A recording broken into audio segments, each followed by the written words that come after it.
Tal vez uno de los museos más famosos que existen es un museo en París que se llama el Museo del Louvre.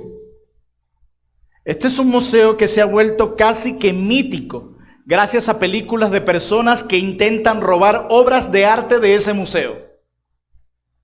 El año pasado tuve el privilegio de estar con mi esposa en ese museo y pude asombrarme de muchas cosas allí.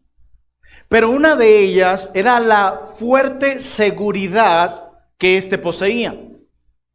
Más de 1,100 agentes de seguridad, cámaras, sensores, puertas de seguridad, bóvedas, vigilancia. Posee un sistema complejo con respecto al protocolo de seguridad en caso de algún tipo de atentado.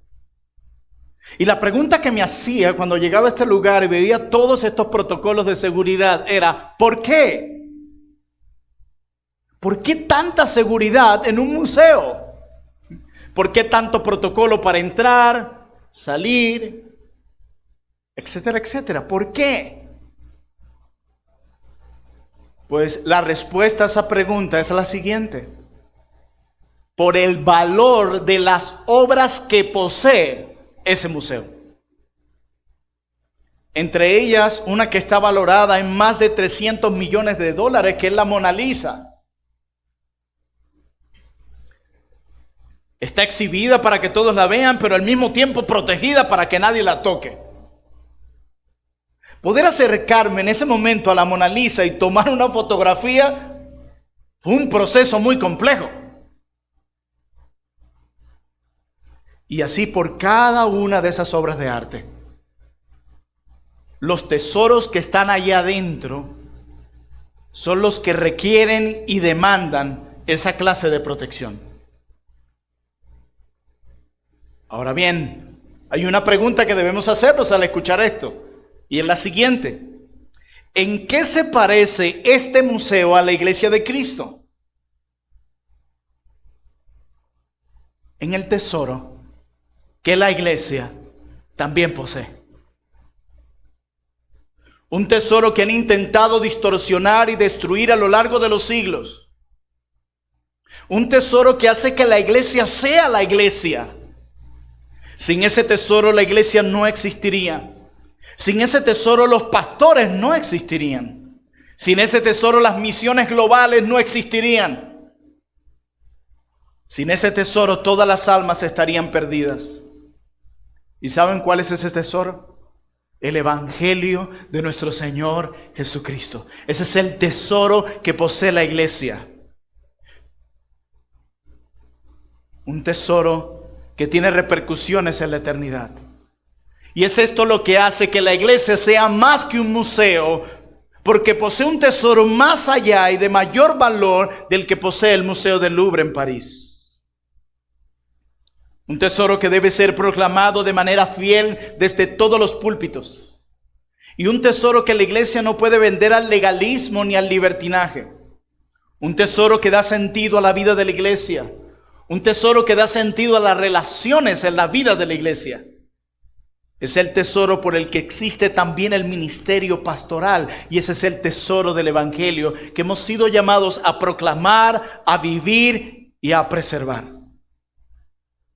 Por eso lo que pretendo argumentar para ustedes en esta mañana a través de Hebreos 13, versos 7 al 17, es lo siguiente: guárdate de no desviarte del Evangelio con el que pastorean tu alma. Guárdate de no desviarte del Evangelio con el que pastorean tu alma. Acompáñeme a Hebreos capítulo 13, versículos 7 al 17, por favor. Vayan a sus Biblias, Hebreos capítulo 7, versículos 7 al 17. Dice la palabra santa y poderosa de nuestro Dios: acordaos de vuestros pastores, que os hablaron la palabra de Dios. Considerad cuál haya sido el resultado de su conducta e imitad su fe. Jesucristo es el mismo ayer y hoy y por los siglos. Versículo 9 de Hebreos 13. No os dejéis llevar de doctrinas diversas y extrañas, porque buena cosa es afirmar el corazón con la gracia, no con viandas que nunca aprovecharon a los que se han ocupado de ellas. Tenemos un altar del cual no tienen derecho de comer los que sirven al tabernáculo, porque los cuerpos de aquellos animales cuya sangre a causa del pecado es introducida en el santuario por el sumo sacerdote, son quemados fuera del campamento. Por lo cual, verso 12, también Jesús, para santificar al pueblo, mediante su propia sangre, padeció fuera de la puerta. Salgamos pues a él fuera del campamento, llevando su vituperio, porque no tenemos aquí ciudad permanente, sino que buscamos la porvenir. Así que ofrezcamos siempre a Dios, por medio de él, sacrificio de alabanza, es decir, frutos de labios que confiesan su nombre, y de hacer bien y de la ayuda mutua, no os olvidéis, porque de tales sacrificios se agrada a Dios. Y de nuevo el tema de los pastores: obedeced a vuestros pastores y sujetaos a ellos, porque ellos velan por vuestras almas como quienes han de dar cuenta, para que lo hagan con alegría y no quejándose, porque esto no es provechoso. Amén. Este es uno de esos pasajes de la Escritura que está estructurado como en una forma de sándwich. ¿A qué me refiero?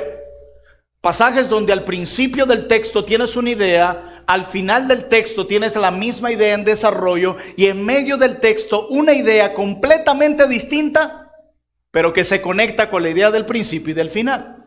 Bueno, ese es este pasaje.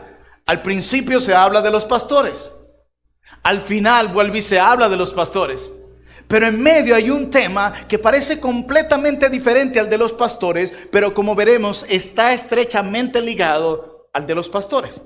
Así que veamos este texto en la misma estructura de sándwich.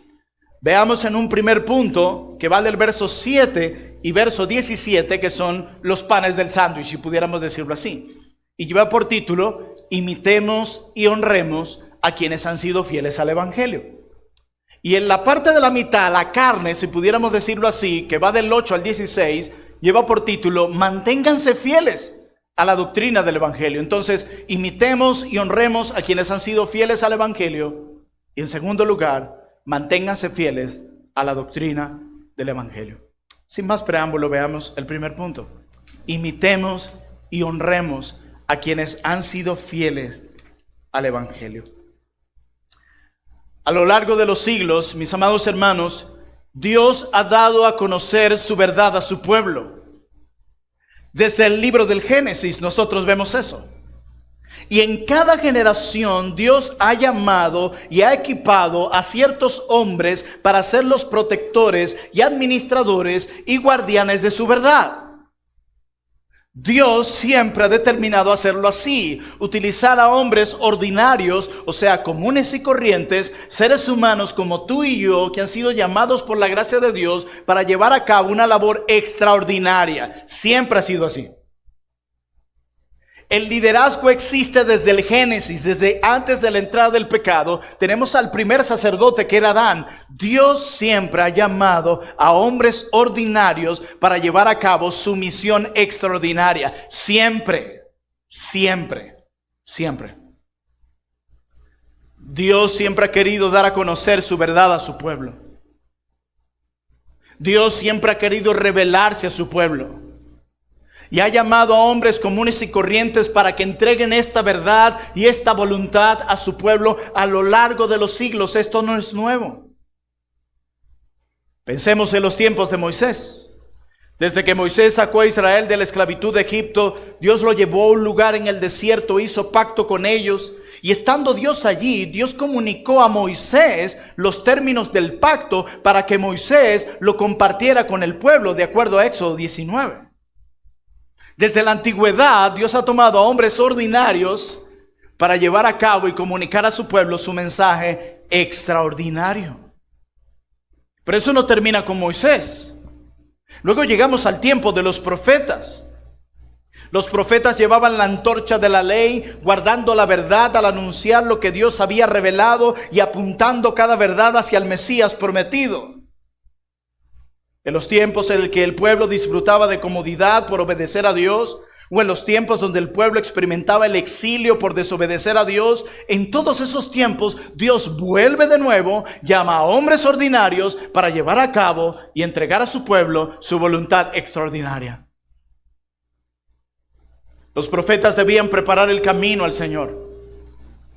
Los profetas debían preparar el camino al Mesías, declarando la voluntad de Dios para el pueblo, llamándolos al arrepentimiento y mostrándoles los postulados del pacto. Y cuando llegamos al Nuevo Testamento, Jesús llega a nosotros y antes de ascender al Padre, luego de resucitar de entre los muertos, Jesús, ¿qué hace? No dice sencillamente, bueno, ¿saben qué? Ya ustedes no necesitan a más hombres, ustedes me tienen a mí. Ustedes han escuchado esa frase de Jesús es mi pastor, yo no necesito a hombres que me pastoreen, que me guíen, que me enseñen. ¿Ustedes han escuchado eso? Pues Jesús, cuando asciende a los cielos, no dice simplemente, bueno, ahora yo voy a ser su pastor, ustedes no necesitan más de hombre, yo voy a ser el príncipe de los pastores para ustedes, ustedes no necesitan nada de seres humanos para escuchar mi voz. ¿No saben qué hace Jesús? Luego de formar por 3 años a 12 hombres, Jesús deja a los que conocemos como los apóstoles, investidos del poder del Espíritu Santo, y los encomienda como únicos administradores de la verdad del Evangelio. Tenemos Dios en el Nuevo Testamento usando hombres ordinarios, comunes y corrientes para llevar a cabo su mensaje extraordinario. Pero después de eso, comienza a ir desvaneciéndose el ministerio apostólico y profético. ¿Y qué hace Dios? Bueno, sencillamente ustedes no necesitan pastores, y ustedes no necesitan maestros, y ustedes tienen el fundamento de los apóstoles, y ustedes no necesitan nada más. Así que ustedes por sí mismos pueden valerse y estudiar las Escrituras. No necesitan a ningún hombre que los pastoree, que les predique, que les enseñe. No. Luego llega Pablo, el último de los apóstoles, un hombre que había sido enemigo de la iglesia y por la gracia de Dios se convirtió en aquello que él perseguía, pero que se había convertido al Evangelio, y que ahora Pablo desempeña un papel importante en el surgimiento y la formación de una nueva generación de líderes que guardan la verdad. Entre ellos tenemos a un joven llamado Timoteo, que era un joven, por cierto, lleno de muchos temores, un hombre arropado por el miedo y un hombre que llegó a sentir incluso vergüenza por el Evangelio. Bueno, precisamente ese joven, con emociones inestables, con muchos temores, son a quienes Pablo prepara y capacita para formar iglesia y llevar a cabo la labor misionera y pastoral. Pero también había otro llamado Tito. Pero también había otro llamado Filemón.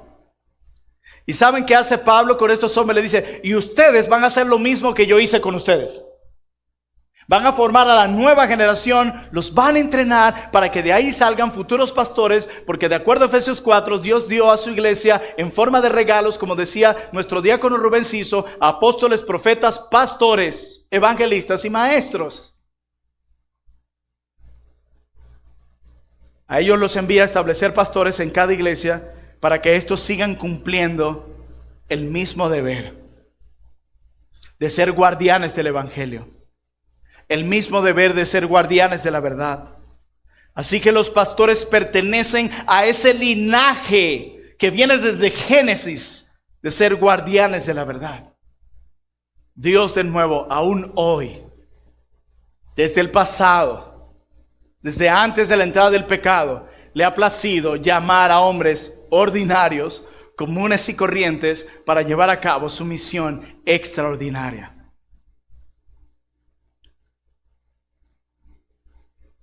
Creer que podemos prescindir, decía alguien, de los pastores es poner en duda la sabiduría de Cristo, que es quien ha dado a estos hombres como dones suyos para el cuidado de la iglesia. Pensar que podemos vivir la vida cristiana como ovejas del Señor sin pastores es una forma orgullosa de resistirnos al modelo de Dios para la iglesia. Si cada creyente, decía alguien, pudiera valerse por sí mismo, el Señor no hubiera creado la iglesia, no hubiese dado pastores. Mientras tú seas una oveja, necesitas ser pastoreada. A mí me pastorea Cristo, sí, por medio de hombres ordinarios que Él llama pastores. Lo cierto a la luz de la Biblia es que si somos ovejas, necesitamos estar en el rebaño. Y si necesitamos estar en el rebaño, necesitamos ser pastoreados. Todos. Y noten lo que dice el apóstol aquí. Acordaos de vuestros pastores, verso 7.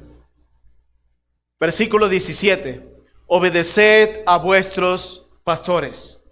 Versículo 24, saludad a todos vuestros pastores. ¿Está hablando en singular o en plural? Plural, es sencillo, ¿verdad? Dios ha diseñado cuidar de su iglesia por medio de no solo de un pastor, sino por medio de pastores, lo que se conoce como una pluralidad pastoral. Así es. Y como decía el pastor Sujel Michelén, yo no creo que aquí esté pensando en dos hombres, en dos pastores. Porque podía haber dicho, bueno, salúdenme al pastor Pedro y al pastor Julio. Ya, sencillo. ¿Por qué tener que decir pastores si solo habían dos? Probablemente aquí habían tres o más de tres. Pablo y Bernabé, cuando son encomendados a la misión, dice que iban a cada iglesia a establecer pastores y diáconos en cada iglesia. Plural. Cuando Pablo escribe a las iglesias, dice, saludad a vuestros pastores y diáconos. Cuando Pablo le escribe a Tito, le dice que vaya a Creta a corregir lo deficiente y que establezca pastores en Creta. La forma que Dios diseñó para cuidar de su iglesia es a través de una pluralidad pastoral. El monopastorado traerá destrucción tarde o temprano a una iglesia y a la vida del que está al frente. Así que no es lo que determine la iglesia, es lo que determina Dios. Y Dios ha determinado cuidar, pastorear su rebaño por medio de una pluralidad de pastores.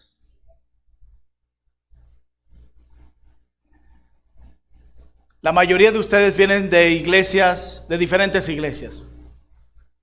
Y cuando me he sentado con varios de ustedes, y aquí estoy viendo varias caras con las que he podido conversar, la mayoría de ustedes viene herido por sus pastores. ¿O me equivoco? Algunos de ustedes el día que se atrevieron a decirle a su pastor, me voy porque creo algo distinto y quiero salir en paz, no quiero crear una división en esta iglesia, por ese mismo hombre que decía amarlos, fueron tildados de herejes. Y un montón de cosas más. Muchos de ustedes experimentaron abusos de diferentes tipos en sus iglesias. Ya que muchos de los hombres que han estado en el ministerio hoy se han convertido en tiranos. Y mira el común denominador de la mayoría de esos tiranos: pastorean solos. Muchos de esos de ustedes vienen de recibir heridas de iglesias que se desmoronaron porque muchos de sus pastores murieron. El domingo pasado hablaba con alguien que decía, murió el pastor, se acabó la iglesia. ¿Saben qué tenía en particular? Había un solo pastor. En otro caso que escuchaba ayer por medio de mi hermana, de una amiga que está en Colombia, la iglesia se ha desintegrado completamente porque muere el pastor, queda la esposa y luego ella hace cosas que no debía hacer, todavía peor. ¿Saben qué tienen en común? Era un solo pastor y no estaba formando futuros hombres. Dios no se equivoca. Cuando el modelo de Dios no camina hacia una pluralidad, tarde o temprano ese ministerio morirá. Y yo sé que muchos de ustedes vienen con heridas. Y puede que esté resistiéndose a sujetarse a un pastor o a orar por un nuevo pastor. Pero déjenme decirle, mis amados hermanos y amigos, la gracia del Señor tiene el poder para sanar sus heridas. Y un día todos esos hombres que hayan actuado mal en la labor pastoral darán cuentas a Dios. Incluso Dios, a través del profeta Malaquías, dice que tomará estiércol y se los arrojará en la cara y los destruirá. Dios mismo, de aquellos pastores mentirosos y que han abusado de las iglesias. Yo no quisiera estar en sus zapatos. Pero no dejen que eso los retenga, procurar una pluralidad y anhelar tener más pastores y cuidar a sus pastores. Decía Steve Byrne, ponga el pasado en su lugar. ¿Sabes dónde? En el pasado. La única forma que la gracia de Dios no haya sanado tus heridas del pasado es que tu deseo de venganza, tu orgullo y tu amargura estén impidiendo que la gracia haga sobre la herida lo que debe hacer. Las demás personas no tienen la culpa de lo que viviste en el pasado. ¿Ustedes se acuerdan de Judas? ¿Cómo olvidar a Judas? Alguien una vez decía, usted le puede poner cualquier nombre a su perro El más loco de todos, pero jamás lo llamaría Judas. Usted le puede poner a su hijo Marcos, Pedro, Juan, pero jamás lo llamaría Judas. Judas hizo algo muy feo. Traicionó al Señor y es llamado en la Escritura como el hijo de perdición. Y cuando Judas se suicida, queda un espacio vacío. Y de acuerdo a Hechos 1 había una conversación sobre había que tener el sucesor. Y la conversación no iba, ajá, ¿y si nos vuelven a hacer lo de Judas? Tú no sabes cómo a mí me dolió lo que hizo Judas. Lancemos suertes y que venga el siguiente. Ajá. ¿Ustedes se acuerdan de Pablo? ¿Ustedes conocen al apóstol Pablo? ¿Han leído de él? Estoy seguro que sí. Pero ustedes conocen a un amigo de Pablo, a un ex amigo de Pablo que se llama o se llamaba Demas. ¿Ustedes han leído en las cartas cómo Pablo lo menciona que está con él y que Demas envía saludos? ¿Usted ha leído la segunda carta a Timoteo, la carta final cuando Pablo está a punto de perder su vida? Y en el último capítulo, en el 4, Pablo menciona a Demas, pero nos dice algo distinto, que se fue al mundo, lo traicionó. Inmediatamente tú te esperarías que Pablo le dijera a Timoteo, no me traigas a más nadie aquí. Ya estoy cansado de tanta traición, que la gente abuse de mí, que la gente me cause herida, que la gente me diga mentiras, que la gente abuse de mi confianza. No me traigas nadie, por favor. Versículo siguiente, tráete a Lucas, que me es muy útil. Tráete a Marcos y vente tú también, por favor. La gracia de Dios tiene el poder para sanar las heridas más profundas. Lo único que puede impedir que la gracia haga su efecto sobre tu herida es tu deseo de venganza, tu amargura y tu orgullo. Deja que la gracia de Dios haga lo suyo.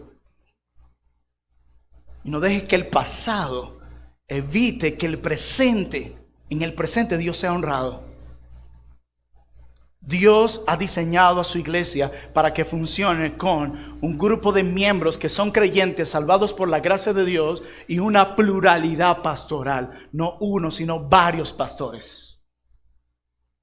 Ese es el diseño de Dios.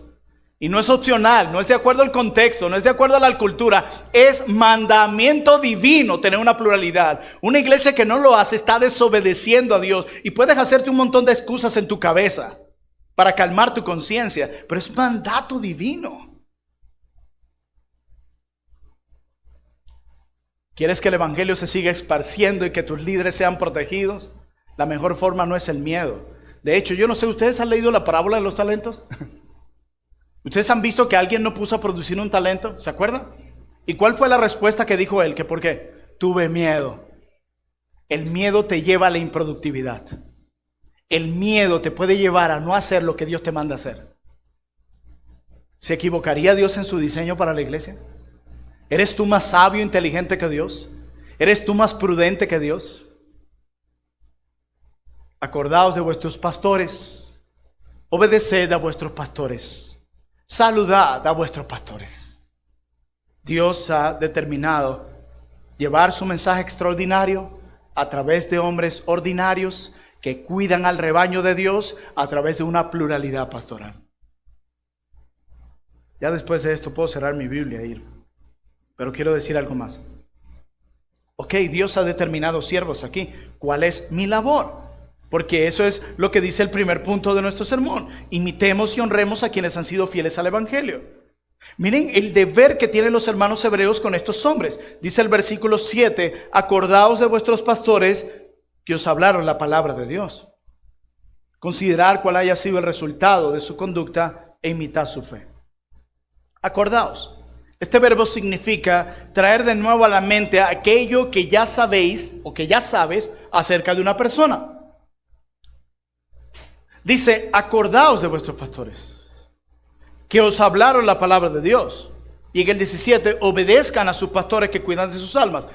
El autor de Hebreos está planteando la idea del ministerio pastoral desde el pasado y el presente. ¿A qué me refiero con el pasado? Estos pastores que se mencionan en el versículo 7 de Hebreos 13 probablemente ya murieron o ya habían muerto cuando se escribió la carta. Acuérdense de sus pastores que os hablaron en el pasado la palabra de Dios. Consideren cuál haya sido el resultado de su conducta e imitad su fe. Estos líderes hablaban la palabra de Dios. Noten que la forma en cómo se identifica la labor de estos hombres no es por cuánto barrieron en la iglesia, aunque no hay ningún pecado que el pastor barra la iglesia, sino por su labor esencial y principal, la palabra de Dios. La mayoría de ustedes están aquí porque vienen de iglesias donde no estaban siendo alimentados, porque es que lo esencial es la palabra de Dios. Si usted está en una iglesia donde hay un púlpito fuerte, donde te enseñan la palabra de Dios, tú estás siendo pastoreado cada semana. Dice, acuérdense de estos hombres, quienes en el pasado les han traído la palabra de Dios. ¿Y qué era la palabra de Dios en ese momento cuando todavía los 66 libros del canon no estaban completos? Básicamente eran las verdades centrales del evangelio y las verdades que se derivaban del evangelio. Ellos eran entonces predicadores del evangelio de Jesucristo y habían sido instrumento de Dios para la edificación de la iglesia. Y el siguiente mandato que se les da a ellos es el siguiente: consideren cuál haya sido el resultado de su conducta. Consideren el resultado de la forma de vivir. Lo que está diciendo el autor de Hebreos es: recuerden a aquellos pastores que por tiempo les predicaron el evangelio, la sana doctrina, la suficiencia de Cristo sobre la ley, la suficiencia de Cristo sobre el sacerdocio, la suficiencia de Cristo sobre las leyes ceremoniales. A esos hombres, acuérdense de ellos y recuerden la forma en cómo ellos vivieron mientras les predicaban a ustedes. Y el verbo considerar aquí significa en realidad mirar una y otra vez, como piensa una y otra vez en la forma en cómo ellos vivieron. Observen cuidadosamente el buen testimonio que ellos le dieron. Nosotros siempre estamos determinados cada paso de nuestra vida por las cosas malas que otros hombres hicieron. Pero ya dejemos un poco de eso y seamos más benignos y tomemos lo positivo, porque es lo que quiere el autor de Hebreos. Deja de estar pensando en lo malo que los hombres hicieron y comienza a pensar en aquellos hombres que Dios puso a tu alrededor, que sí se comportaron o que sí se han comportado de una manera digna del evangelio. Piensen en eso. Es muy fácil ver el punto negro en la hoja blanca, pero piensa en las cosas buenas que has recibido de ese hombre.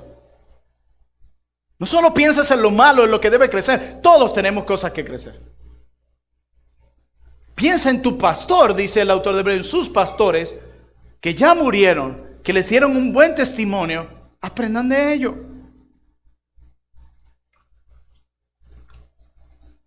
Y dice luego, considerar cuál haya sido el resultado de su conducta e imitar su fe. Y la idea del autor aquí es: observen cómo ellos concluyeron una vida bien vivida. Porque ya murieron. Lo que está diciendo el autor de Hebreos aquí es: mirad sus vidas desde el principio hasta el fin. Miren cómo terminaron estos hombres. Y consideren eso. Estos hombres que les proclamaron el evangelio, de acuerdo a este versículo 7, murieron creyendo este evangelio. Murieron predicando ese evangelio, murieron preservando ese evangelio, murieron pastoreando este rebaño con ese evangelio. Ellos nunca se desviaron de la doctrina, nunca se apartaron de la verdad, nunca negaron a Cristo, murieron hasta el final siendo fieles. Miren, hay hombres que comienzan mal en el ministerio, pero terminan bien en el ministerio. Pero hay quienes comienzan bien en el ministerio y terminan mal en el ministerio. La clave del ministerio que Dios nos ha encomendado no es simplemente comenzar bien. Hay muchos que comienzan bien el ministerio, El problema, ¿saben cuál es? Que no todos están terminando bien el ministerio. Y no porque comenzaron mal, muchos de esos comenzaron bien. Lo que pasa es que ahora estamos, no, yo creo que sí comenzaron mal. No, tú sabes que a modo general comenzaron bien. En lo que la Biblia respecta. A menos que tú conocieras el futuro, yo no. Pero la mayoría comenzó bien y terminó mal. Pero este texto nos dice que estos terminaron bien. Consideren a los que terminaron bien el ministerio.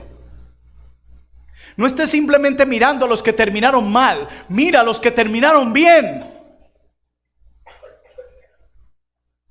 Y ahí es donde se conecta el último imperativo. Imiten esa fe. Imiten esa fe que nunca cambió. Imiten esa fe que se mantuvo en tiempos de adversidad. Imiten a esos hombres que nunca se desviaron de la doctrina de Cristo. Imiten a esos hombres que fueron fieles al Evangelio. Imiten eso. No solo piensen lo malo, lo positivo. Imiten eso. El que no haya terminado bien, no los imiten. No copien ese mal ejemplo. Pero los que sí, considérenlos. Piensen en ellos.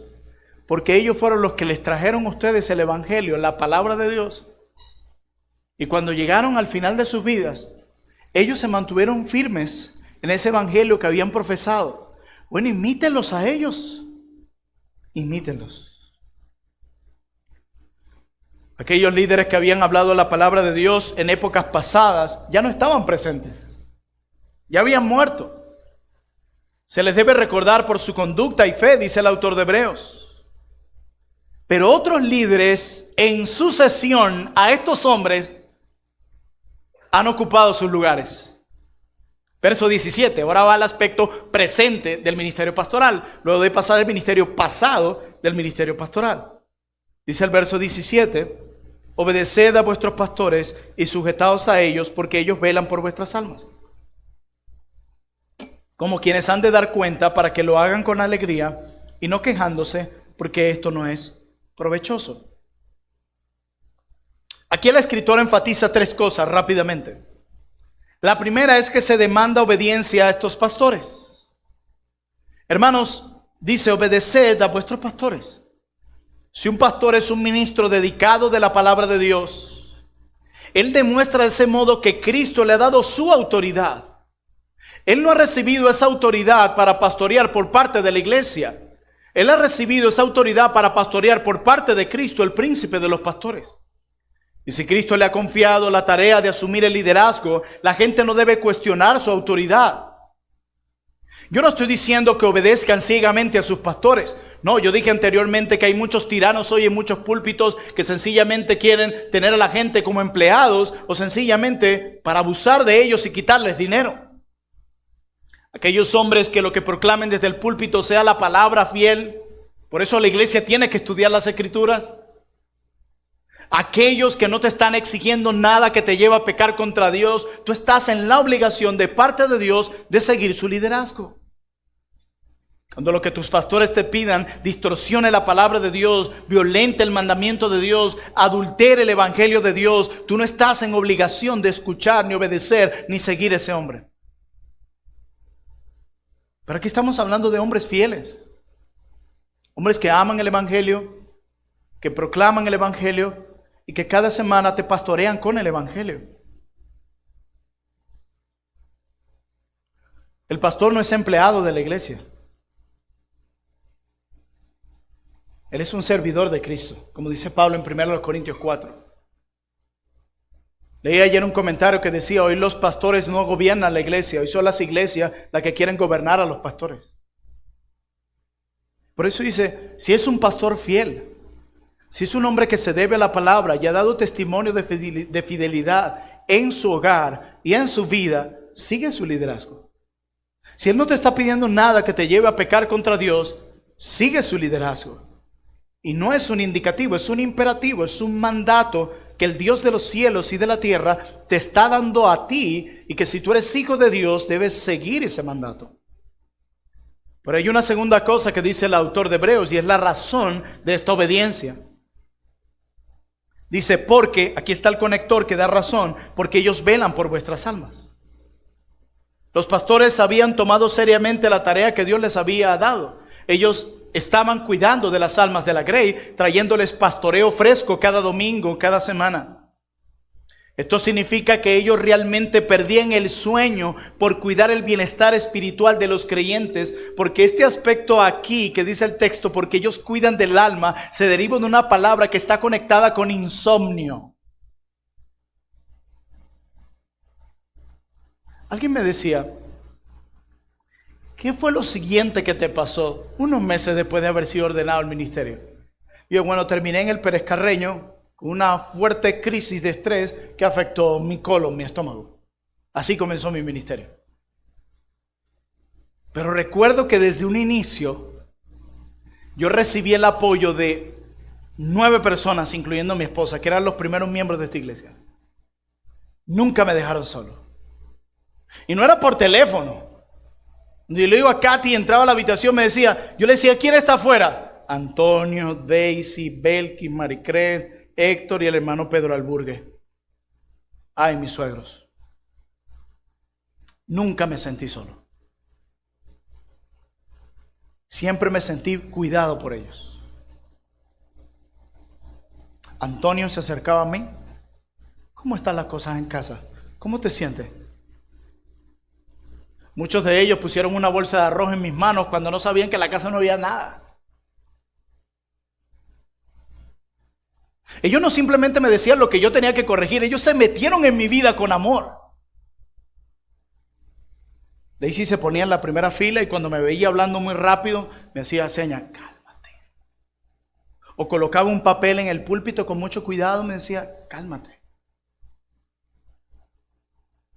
Antonio sabía que yo en ese momento estaba emprendiendo una nueva empresa y no tenía mucho dinero.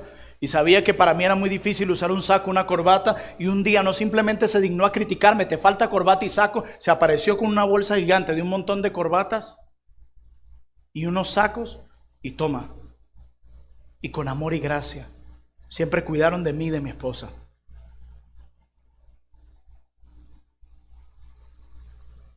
Valía la pena el insomnio. Desde ese momento me cuesta dormir. Si tengo unos 12 años que no duermo completo. Y de acuerdo a este pasaje, a veces es normal que uno se desvele por las ovejas. El cuerpo está relajado, pero la mente 80 kilómetros por hora. Y me encanta lo que hace el autor de Hebreos aquí, porque se trae una alusión del libro del profeta Ezequiel.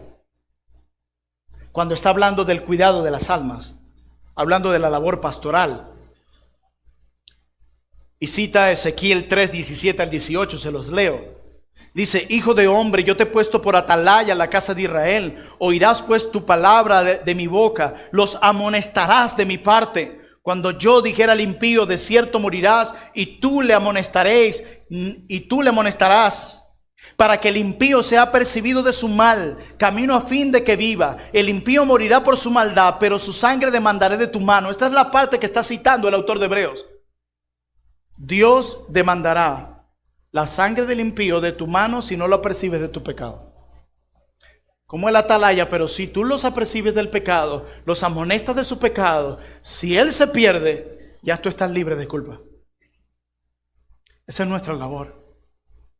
Pararnos aquí cada domingo, amonestarlos de su pecado, llamarlos a volverse a Dios y a disfrutar de la plenitud y la hermosura de Cristo. Ellos cuidan de tus almas. Pero hay una finalidad para eso. Dice, porque ellos velan por vuestras almas como quienes han de dar cuenta, para que lo hagan con alegría y no quejándose. Porque esto no es provechoso. ¿Saben para quiénes estas palabras del final? No son para los pastores. Es para la iglesia. Lo que está diciendo es que si los miembros de la iglesia hacen que la vida y la obra de los pastores sea difícil, ellos mismos serán los perdedores. Notan lo que dice al final, porque esto no es provechoso. ¿Para quién? Para ustedes. Lo que está diciendo es que si ustedes hacen que la carga de sus pastores sea una carga pesada y lleven su labor con amargura, ustedes son los primeros que van a perder. Ustedes van a ser los primeros afectados, dice el texto. Decía el pastor Sugel: haz todo lo que esté a tu alcance para que ellos hagan su labor con alegría. Alívienle la carga en lugar de aumentarla. Para ustedes esto no es provechoso, que ellos hagan siempre esta labor con amargura. Y la expresión que dice ahí, no quejándose, no habla de una queja pública, sino una queja interna que la persona tiene consigo mismo mientras emprende su labor.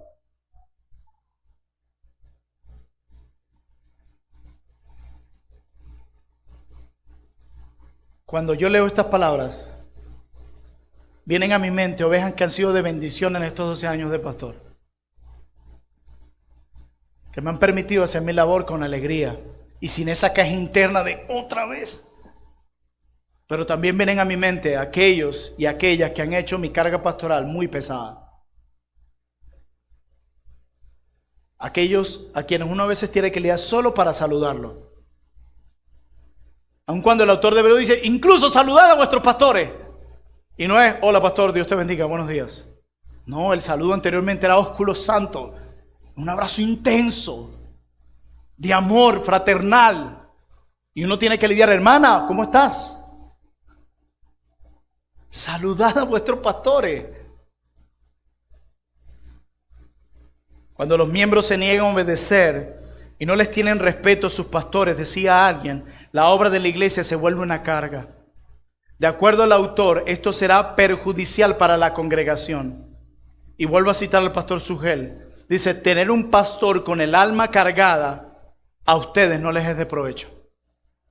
La persona más afectada, si tu pastor está cargado, eres tú. La persona más afectada, si haces que la labor pastoral sea de amargura, de queja y de dolor, eres tú la persona más afectada. Esa es nuestra responsabilidad con aquellos que por años nos han enseñado el Evangelio. Sujetarnos a ellos, porque ellos cuidan de nuestras almas. Recuerdan, necesitamos honrar y obedecer a aquellos que nos proclaman y nos pastorean con el Evangelio. Pero para cerrar, veamos el segundo y último punto. Manténganse fieles a la doctrina del Evangelio. Manténganse fieles a la doctrina del Evangelio. ¿Qué tiene que ver esta segunda sección con imitar y honrar a aquellos que han sido fieles al Evangelio? Porque la tendencia siempre de los hombres es predicar el verso 7 y 17 y hacemos a un lado los versículos 8 al 16. ¿Qué tiene que ver con esto? Versículo 8. Jesucristo es el mismo ayer y hoy y por los siglos. No se dejen llevar de doctrinas diversas y extrañas, porque buena cosa es afirmar el corazón con la gracia, no con viandas que nunca aprovecharon a los que se han ocupado de ellas. Creo que el llamado principal de este mensaje aquí en esta sección es para que los judíos que ahora han creído en el Evangelio no regresen al legalismo. Porque esta es la tendencia en la carta a los hebreos. Un grupo de creyentes con la tentación de volver al judaísmo para evitar la persecución. Es por eso que el autor de Hebreos, desde que comienza la carta, tiene que mostrar a Cristo como superior a los ángeles, como superior a Moisés, como superior a los sacerdotes, como superior a los sacrificios, como superior a la ley y aquí como superior a las leyes alimenticias. Porque esto es lo que está en juego. Hay un grupo que quiere volver. Hay un grupo que quiere claudicar y abandonar la sana doctrina, que en ese tiempo era el sano evangelio, como luego el autor lo explica versículos después. Pero ¿qué tiene que ver esto con el imitar y honrar a aquellos hombres que nos pastorean y que se mantuvieron fieles hasta el final? ¿Qué tiene que ver? ¿Qué tiene que ver eso con el hecho de que Cristo sea el mismo ayer, hoy y por los siglos de los siglos? Bueno, yo pienso que es lo siguiente. La fe, de acuerdo al verso 7, y la doctrina de los pastores que nos enseñaron la palabra en el pasado, nunca cambió. Nunca cambió. Por eso les dice, consideren el resultado de su conducta, cómo ellos llegaron hasta el final sin desviarse de la doctrina, cómo ellos llegaron al final sin negar el evangelio, cómo ellos llegaron al final sin abandonar la fe.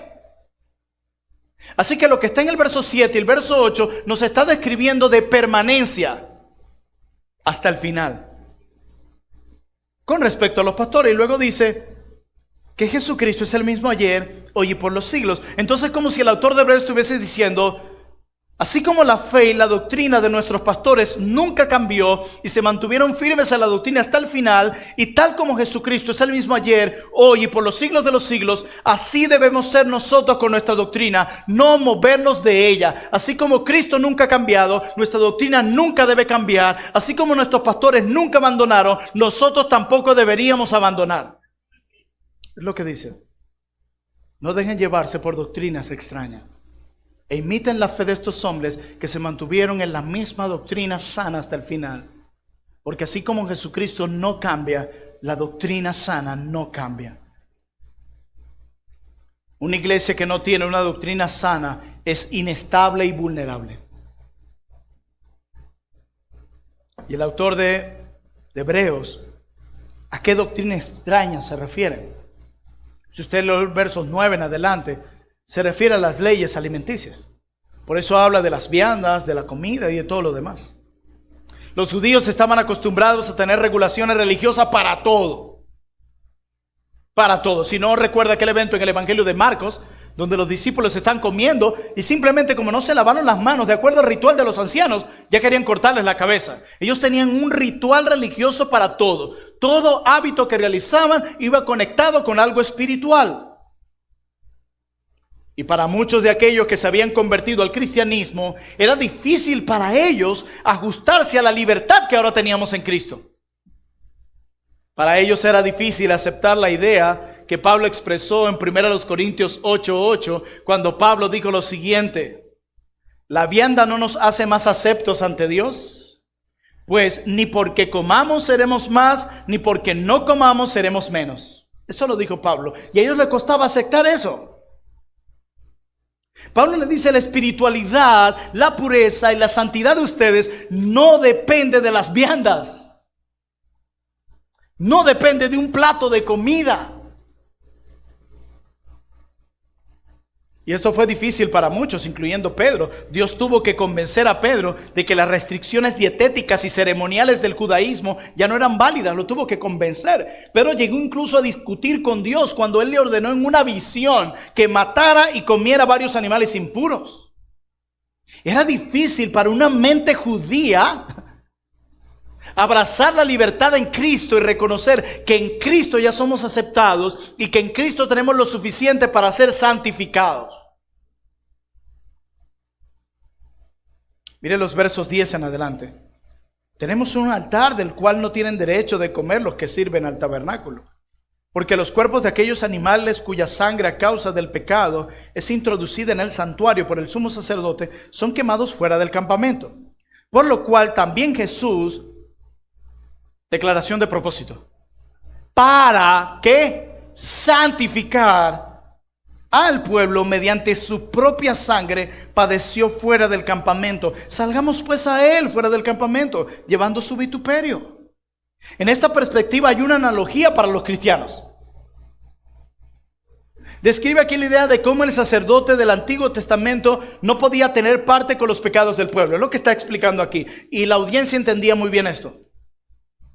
Así también el creyente debía estar fuera de los pecados del mundo, pues ya no es parte de su sistema, de sus normas, de sus prácticas.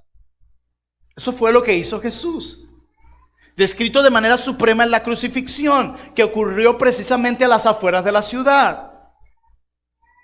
Por lo cual, dice el autor, también Jesús, para santificar al pueblo mediante su propia sangre, padeció fuera de la puerta. El autor aquí insta a su audiencia a crecer en su fe basados en la gracia de Dios y no a crecer en su fe basados en un conjunto de leyes alimenticias. Ellos pensaban que el seguir cumpliendo estas leyes alimenticias los hacían más santos. Por eso el autor tiene que traer a Cristo y decir: no, para eso murió Cristo, para santificar al pueblo. Quien realmente puede santificarlos ustedes y hacerlos más santos ustedes no son ese conjunto de leyes más Cristo, es Cristo y nada más. De nuevo el autor, cerrando la carta como empezó, exponiendo la superioridad de Cristo sobre el antiguo pacto. Si usted va a la carta de Pablo a los Colosenses, él tuvo que decir algo similar a los hermanos. Les dice lo siguiente, Colosenses 2:20, pues si habéis muerto con Cristo en cuanto a los rudimentos del mundo, ¿por qué como si vivieses en el mundo, de nuevo hablando de la idea de separación en el mundo, os sometéis a preceptos, tales como no manejes, ni gustes, ni aun toques, en conformidad a mandamientos y doctrinas de hombres, cosas que todas se destruyen con el uso? Dice el verso 23, tales cosas tienen a la verdad cierta reputación de sabiduría, en culto voluntario, en humildad y en duro trato del cuerpo, pero no tienen valor alguno contra los apetitos de la carne. No importa cuántas reglas te impongan, no hay forma de eso, de matar el pecado por esas reglas, ni de hacerte más santo por esas reglas. Por eso dice Pablo, si puedes haber resucitado con Cristo, busca las cosas de arriba donde está Cristo. Cuando Cristo, vuestra vida, se manifieste, entonces vosotros también seréis manifestados con Él. Y luego que el autor de Colosenses pone a Cristo como superior, por encima de las reglas, dice, haced morir pues lo terrenal en vosotros. Ya va entonces. ¿Lucho contra el pecado? No, claro que sí. Solo no lo hagas con este montón de reglas. Hazlo con el poder de Cristo, porque Él padeció para santificarte, no las reglas. Esa es la lucha aquí. Y esto probablemente es lo que estos pastores les habían enseñado por siempre. Y probablemente eso es lo que los pastores en el presente, de acuerdo al verso 17, les estaban enseñando y ellos no querían obedecer. Por eso está el mandamiento, obedezcan a sus pastores. Que les están enseñando esto mismo, que Cristo es suficiente para ser santos, para ser aceptados, para ser salvados, para ser perdonados. Por eso el punto básico de esta sección de Hebreos parece ser el de la separación. Hermanos, para los judíos a quienes estaba dirigida esta carta, la separación del sistema del mundo significaba la separación del judaísmo. Estas reglas no lo santificaban, pero dice el autor, pero Cristo sí santifica al pueblo. De hecho, Él murió con ese propósito. Solo Cristo puede hacernos santos. Y tú dirás, bueno, gracias a Dios que nosotros hoy no luchamos con eso. ¿Seguro? Todos somos un fariseo en recuperación. Todos. La tentación permanece hoy. Muchos quieren alcanzar la madurez cristiana sin los fundamentos de la gracia de Cristo. Muchos quieren alcanzar la madurez cristiana estableciéndose un montón de reglas, prohibiciones que Dios no mandó, absteniéndose de un montón de cosas que Dios no mandó, dando directrices que Dios no mandó. Venimos de iglesia donde nos hastiamos de la opinión de los hombres por encima de la opinión de Dios, y nosotros aquí estamos haciendo lo mismo, poniendo nuestras opiniones personales por encima de la opinión de Dios. ¿Cuánto carismatismo hay todavía en nuestros corazones? Aún los que dicen sensacionistas están todavía saturados de continuismo. Yo soy sensacionista, pero a mí un pálpito me dice que yo debo salir hoy por aquí. Las experiencias se ponen por encima de la escritura. Los tiempos no han cambiado, lamentablemente. Yo quiero que Dios me haga a mí más consciente de mi pecado. Yo quiero que Dios a mí me haga más consciente de mi maldad. Leí a Paul Tripp en estos días decir que una de las cosas más detestables en nuestra vida, ¿sabes cuál es? Que estamos cada vez más conscientes y apercibidos del pecado del otro que del nuestro. Yo quiero que Dios me haga más consciente de mis errores, de mis flaquezas. Y si yo estuviera más consciente de eso, estoy seguro que trataría con más misericordia al otro. Entendería mejor lo que pasa al otro. Alguien me contaba en estos días que hay un pastor quien en su escritorio tiene unos zapaticos chiquiticos, sí, puesto ahí. Y la gente siempre pregunta, pastor, ¿y esos zapatos chiquiticos? Para que todo el que llega aquí se ponga en mis zapatos primero. Yo tengo unos por ahí, son 40, pero creo que lo voy a poner.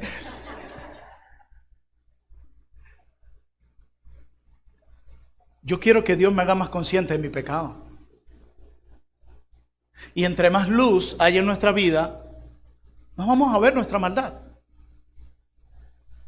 Es como cuando usted está en su casa y usted está en un depósito, y a medida que usted pasa la linterna por todas esas áreas, usted puede ver mayormente el desorden que hay ahí. Entre más luz, ve más el desorden. Entre más luz, vemos más nuestro pecado. Pero yo no solo quiero que mi iglesia y que mi vida sea más consciente del pecado que hay en mí. Yo también quiero que Cristo me haga más consciente de la gracia que está disponible para mí. Porque si no, el terreno es caer en el legalismo. En tratar de resolver mi culpa con mis propias obras, con mis propias reglas, con mis propias normas. Si el jovencito que está luchando con la pornografía, bloquea el celular, borra redes sociales, pero no trajo el evangelio en su corazón, va a cometer el mismo pecado, pero de otra forma. Tan buenas las reglas. Es buenas esas restricciones, pero no van al corazón. El evangelio va al corazón. Saca la mugre del corazón y transforma los deleites del corazón. Pues nuestro problema es de deleite. Tú corres hacia el pecado no porque te parece algo amargado, terrible, oscuro, que te causa dolor. Vas a él porque te causa deleite.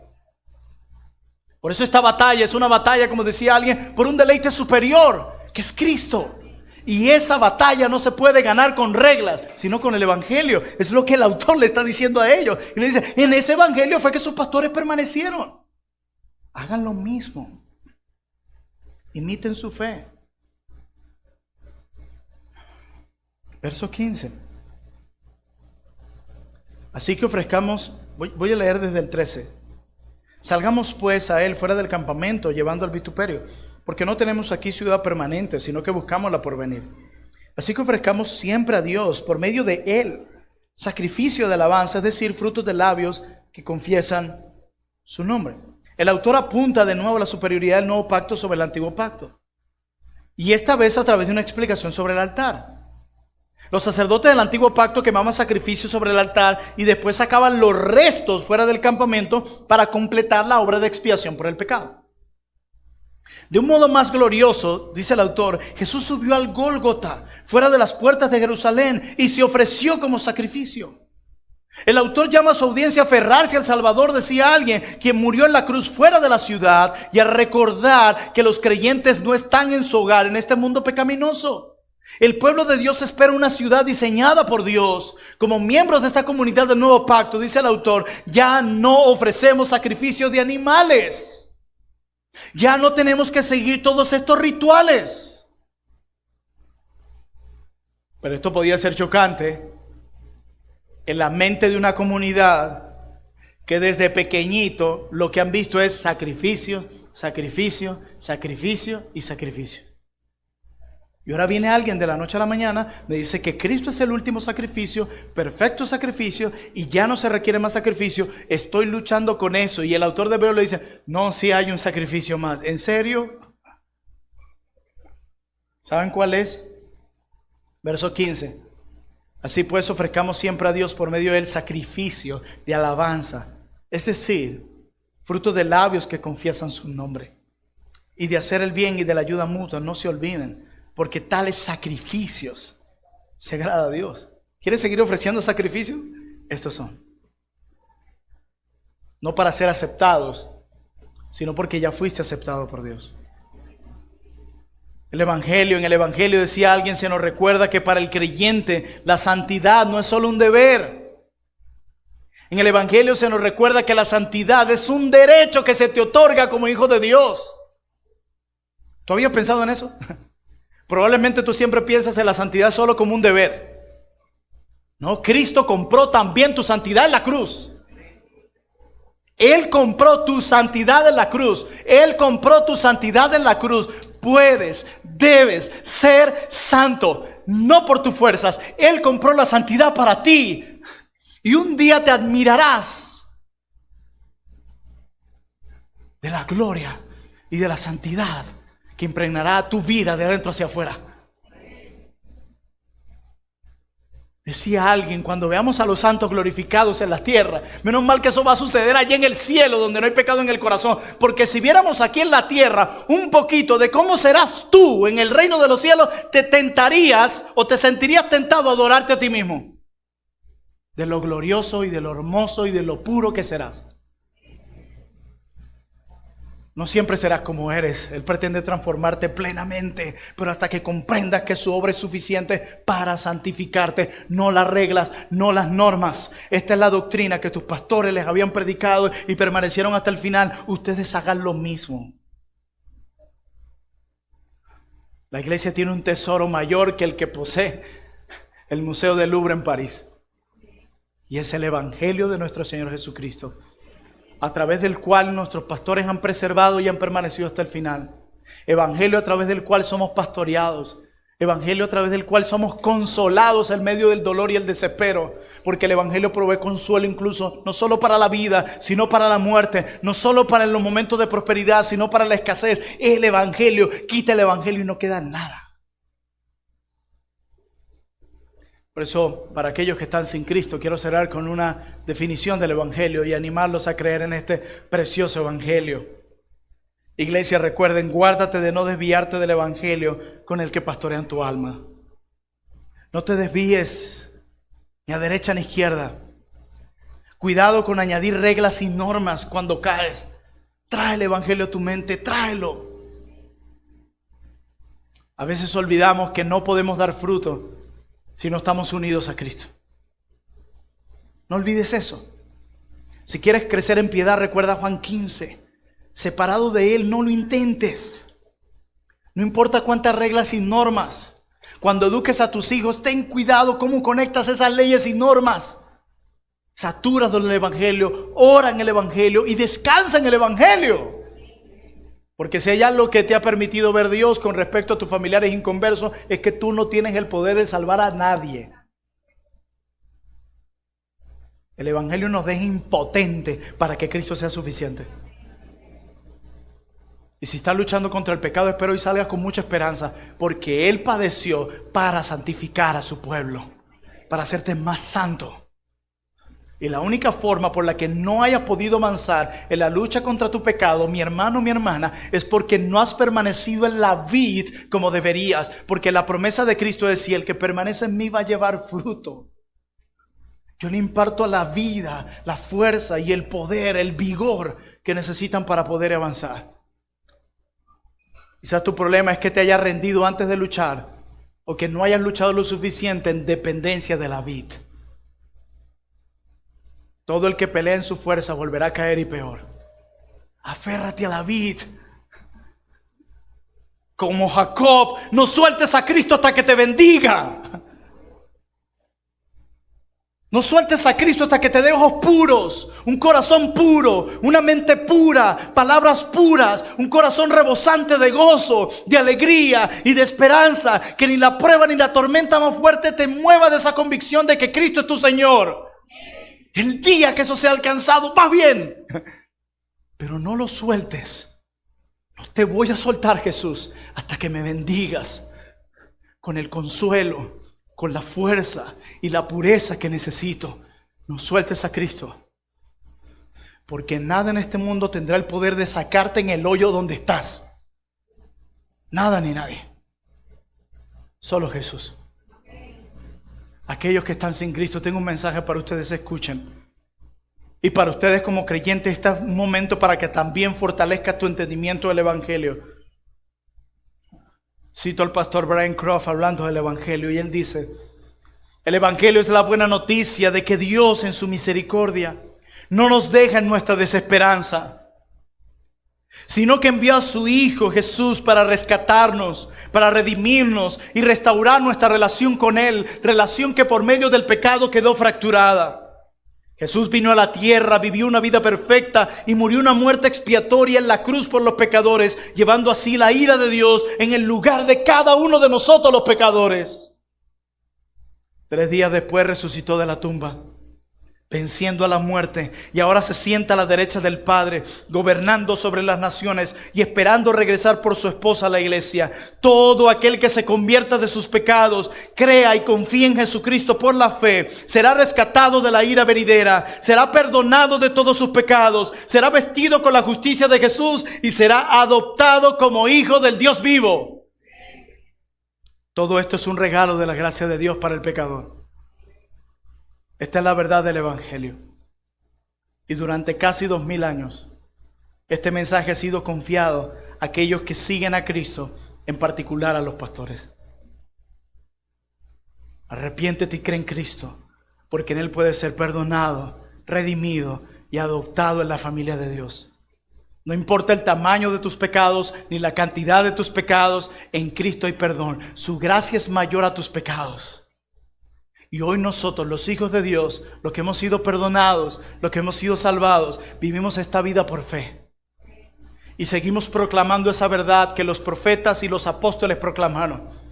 Y no nos desviamos ni a derecha ni a izquierda. Así que guárdate de no desviarte del Evangelio con el que pastorean tu alma. Tenemos un tesoro valioso que guardar, que preservar, que cantar y que recordarnos cada día. Sin el Evangelio no hay esperanza para la vida,